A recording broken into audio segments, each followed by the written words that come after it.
It started with a ship, not just any ship, but one flying the flag of a small island nation, a nation with big ambitions.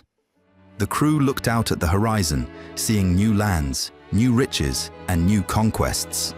But behind them, in the heart of Britain, powerful men sat in grand halls, plotting, negotiating, and waging wars not just with cannons, but with contracts, trade deals, and ruthless ambition. This is a story about a nation no larger than modern-day Texas that came to rule over a quarter of the planet. The foundations. At the beginning of the 17th century, England was not a global superpower. It was a small kingdom on the edge of Europe, overshadowed by the great empires of Spain, Portugal, and the Netherlands. These nations had already built vast overseas territories, controlling trade routes and amassing incredible wealth from the Americas, Africa, and Asia. England, meanwhile, was struggling with political instability, religious conflicts, and economic hardships. But one thing England had was ambition, and ambition, paired with the right opportunities, would soon change everything. England's first step toward building an empire was establishing trade networks. The creation of the East India Company in 1600 was one of the most important moves in this direction. This private company, backed by the Crown, was granted a monopoly over trade in the East Indies. It started small, but quickly grew, establishing trading posts in India, the Spice Islands, and later, China. At the same time, England turned its attention to North America. In 1607, the first permanent English colony was founded in Jamestown, Virginia.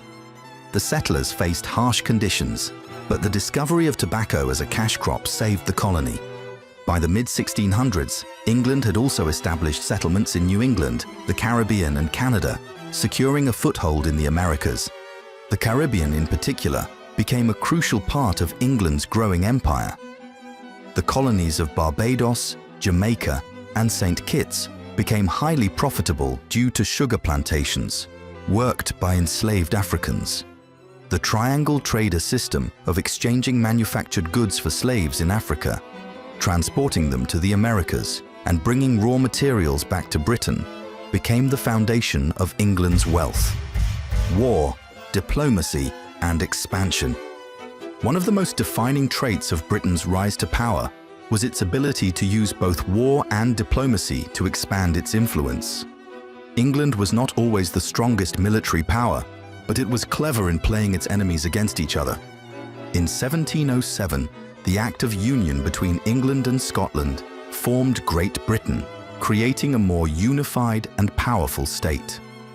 This political move allowed Britain to pool resources and expand its influence even further. The War of the Spanish Succession, from 1701 to 1714, was a turning point. Britain, along with its allies, fought against France and Spain to prevent the two nations from merging into a single superpower.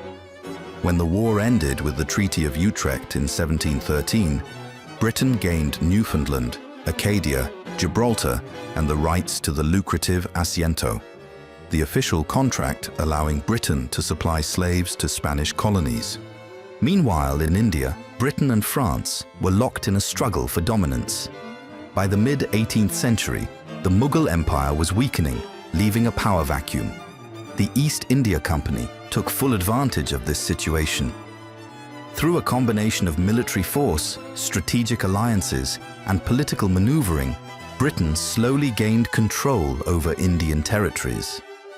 The decisive moment came with the Battle of Plassey in 1757, when Robert Clive led British forces to victory against the Nawab of Bengal and his French allies. This victory gave Britain control over Bengal, one of the richest regions in India, and marked the beginning of direct British rule on the subcontinent. Over the next few decades, the East India Company expanded its influence, ruling large parts of India through a combination of military strength and economic dominance. The 7 Years' War. The 7 Years' War, from 1756 to 1763, was Britain's first true global war, fought across Europe, North America, the Caribbean, Africa, and India. It was a battle for empire, with Britain and France as the main rivals. The war ended with the Treaty of Paris in 1763, which reshaped the balance of power. Britain emerged victorious, gaining Canada from France, Florida from Spain, and dominance in India. France, meanwhile, lost most of its colonial empire in North America. This victory cemented Britain's status as the world's most powerful maritime empire. However, controlling such a vast empire came at a cost. Britain's war efforts had been expensive, leading to increased taxation on its American colonies. This would eventually lead to one of the greatest setbacks in British imperial history, the loss of the 13 American colonies, the loss of America, and the shift to Asia. The American Revolution was a major blow to Britain. The colonies revolted over issues of taxation and representation, leading to a full-scale war. Britain struggled to maintain control, especially after France and Spain joined the war on the American side. The war ended with the Treaty of Paris in 1783, in which Britain formally recognized the independence of the United States. For some, this loss signaled the decline of the British Empire. But instead of shrinking, Britain adapted. It shifted its focus away from the Americas and toward Asia, the Pacific, and Africa. The ideas of free trade and economic liberalism, popularized by Adam Smith's Wealth of Nations in 1776, encouraged Britain to see colonies not as territories to control, but as markets to dominate.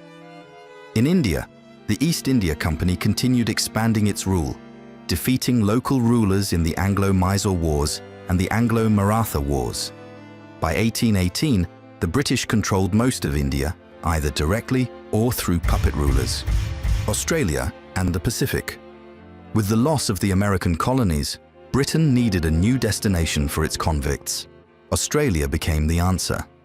In 1788, the first fleet arrived in Botany Bay, establishing a penal colony in New South Wales. Over the next few decades, more settlements were founded, and Australia became an important part of the empire. At the same time, British explorers like James Cook charted new territories in the Pacific, including New Zealand and various islands. These lands were initially seen as useful for trade and resources, but over time, they would become permanent British colonies. The Napoleonic Wars. In the early 19th century, Britain faced its greatest challenge yet, Napoleon Bonaparte and the French Empire. Napoleon dominated Europe, and for a time, it seemed like no one could stop him. However, Britain, protected by its navy, resisted French invasions and continued fighting through a series of coalitions with other European powers. The Battle of Trafalgar, 1805, where Admiral Horatio Nelson defeated the French and Spanish fleets, ensured Britain's naval supremacy. In 1815, at the Battle of Waterloo, Napoleon was finally defeated. As a reward for its role in Napoleon's downfall, Britain gained more territories, including Malta, Ceylon, now called Sri Lanka, the Cape Colony in South Africa, and Mauritius. These strategic locations further strengthened British dominance in global trade, abolition of the slave trade, and changing imperial policies. By the early 1800s, Britain's empire was changing fast. The days of making money from slavery were coming to an end. Factories and machines were taking over, and many people in Britain were starting to see slavery as wrong. At the same time, constant rebellions in the Caribbean were making it clear that enslaved people would not stay silent forever. Keeping slavery was becoming too expensive and too dangerous. A group of passionate people, including William Wilberforce, spent years fighting to end the slave trade. Their hard work paid off in 1707, when Britain passed the Slave Trade Act, making it illegal for British ships to buy and sell enslaved people. But slavery itself still existed in British colonies, and people were still forced to work without freedom. That changed in 1833, when Parliament passed the Slavery Abolition Act, officially ending slavery in most of the British Empire. But freedom didn't come immediately. Enslaved people had to go through a few more years of forced apprenticeship before they were truly free. That system was finally abolished in 1838. The British government paid slave owners compensation, but the freed people got nothing, leaving them to struggle for survival in a world that had used them for centuries. a rising superpower. By the early 19th century, Britain had firmly established itself as the world's leading empire. Its navy controlled the seas, its trade networks spanned the globe, and its influence extended from India to Canada, from Australia to Africa. Despite setbacks like the loss of America, Britain adapted, shifting its focus to Asia and the Pacific, securing new territories and expanding its economic power. But this was just the beginning. The 19th century would bring new challenges and new opportunities. Industrialization, deeper colonial rule, and the height of British imperial power. The empire was far from finished. It was only just getting started. What do you think about this chapter of history? Share your thoughts in the comments. And if you found this story interesting, don't forget to like, subscribe, and hit the bell icon so you never miss our next deep dive into history.